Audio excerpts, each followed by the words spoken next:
Olivier, bonjour. Bonjour. Est-ce que vous pourriez nous parler un petit peu de la genèse du film?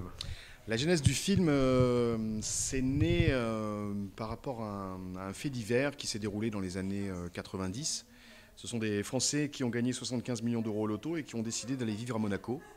Et ça s'est mal passé pour eux. Ils n'ont pas réussi vraiment à s'intégrer. Ils ont fait pas mal de bêtises et ils ont été expulsés de Monaco.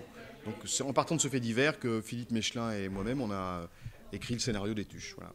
Je disais avec Jean-Paul et Isabelle que c'est une vraie performance d'acteur parce qu'au bout de 5 minutes, on a quitté l'a priori, c'est une bonne comédie et on les trouve super attachants. Oui, oui, ça a été tout le travail d'écriture, de préparation, de costume et puis de répétition avec les acteurs pour justement très vite passer le cap de la moquerie, enfin de la moquerie ou de se dire, oh, dis donc, ils sont hauts en couleur, quelle bande de beaufs et compagnie.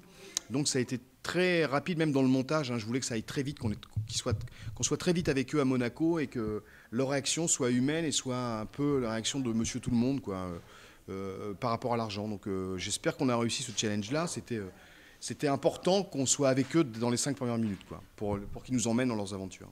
Non seulement ils sont vrais, mais ils sont plus que tout généreux. Oui, ils sont généreux, ils ne changent pas, hein, très peu. Hein. À un moment donné dans le film, ils vont changer, ils vont se faire un peu avoir, mais ils sont généreux. L'argent ne change fondamentalement pas grand-chose. Ils veulent, d'abord Jeff fait profiter sa femme de l'argent en l'emmenant à Monaco, puis après arrivé à Monaco, on va faire comme à Bouzol, on va inviter les copains, les amis, on va essayer de s'intégrer, de se faire des copains, quoi, et ils se rendent compte que c'est un peu plus compliqué que prévu, quoi. Et ils perdent jamais de vue que le plus important, c'est la famille et son épouse. Ouais, alors ça c'est vraiment important. Ils se posent même la question à un moment donné dans le film, est-ce qu'on ne retournerait pas à Bouzol? Parce qu'ils sentent qu'il y a un truc qui ne va pas, il leur manque quelque chose. Et tant que la famille reste unie, plus ou moins, ils se disent, bon bah tout va bien, on est encore une famille, on est encore une famille, donc ça va. Jusqu'au moment où ça va un peu moins bien, mais ça il faudra le découvrir dans le film.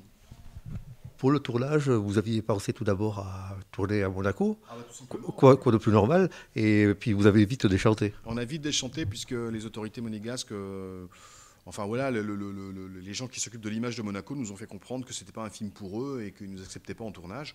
Moi, je respecte ce choix et après, ça ne m'a pas empêché de faire le film puisqu'on a reconstitué notre propre Monaco à Marseille, Cannes, Nice, Sanary, Beaulieu, Roquebrune et puis un peu d'hélicoptère et puis voilà quoi. Pas à Menton. Pardon? Pas à Menton. Pas à Menton.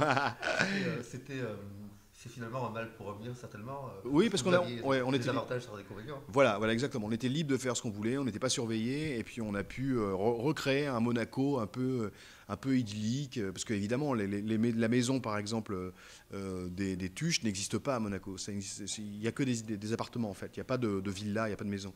Donc on a pu inventer notre propre Monaco, c'était super. Quel a été le plus difficile dans ce film? Le plus difficile, ça a été de rester vigilant quant à l'humanité des personnages et toujours garder à l'esprit que ça devait être une famille très unie, quoi qu'il arrive. Donc, garder cette cohérence. C'est toujours compliqué de réaliser un film avec 1, 2, 3, 4, 5, 6 comédiens, 7 avec Toby, hein, avec le chien, à l'image. Donc ça, il fallait qu'on soit très vigilant là-dessus et qu'on soit vigilant sur leur évolution dans ce milieu monégasque, à quel moment ils pètent un peu les plombs et à quel moment ils se perdent. Donc voilà, c'était une vigilance toute normale, mais le scénario étant très bien écrit, ça n'a pas été trop compliqué finalement. Oui, et puis les acteurs avaient ces qualités-là intrinsèques. Oui, intrinsèque, puisqu'ils sont auteurs, ils sont scénaristes, ils sont réalisateurs, ils sont acteurs. Donc j'étais entouré de collègues finalement, donc on a tous travaillé dans la même direction. Et en plus, dès le départ, on voit une pléiade de clins d'œil de tous les Ouais. copains. Voilà, c'est des copains qui viennent faire un tour, qui viennent faire une journée de tournage. Bah voilà, parce qu'on s'aime bien, parce qu'on fait partie de la même famille.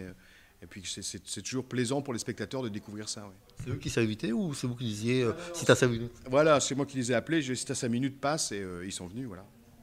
Et voilà, vous aviez une partie de l'équipe que vous allez retrouver pour votre prochain projet.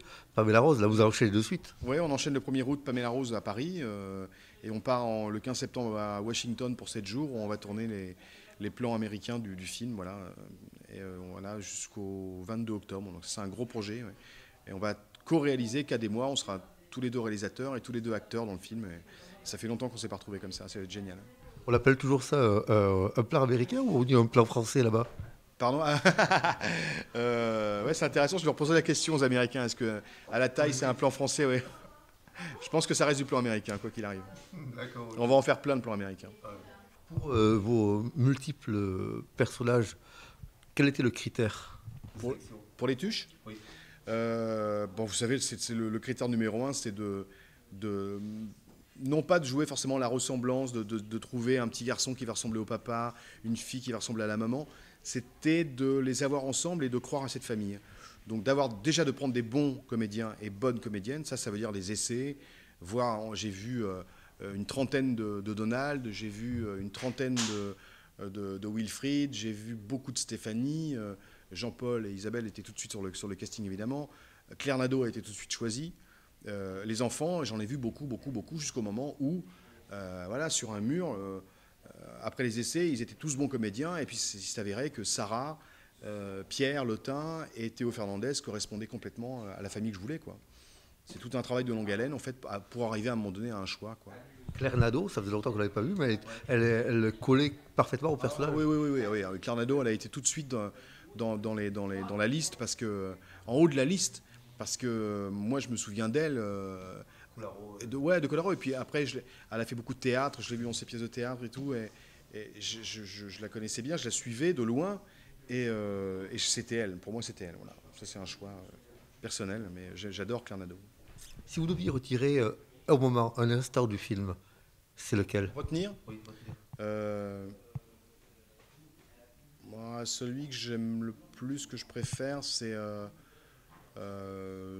peut-être la scène du déjeuner quand ça va pas le dimanche là, quand ils sont dans la grande maison et qui sont isolés, conseil de famille, ils sont un peu éloignés les uns des autres.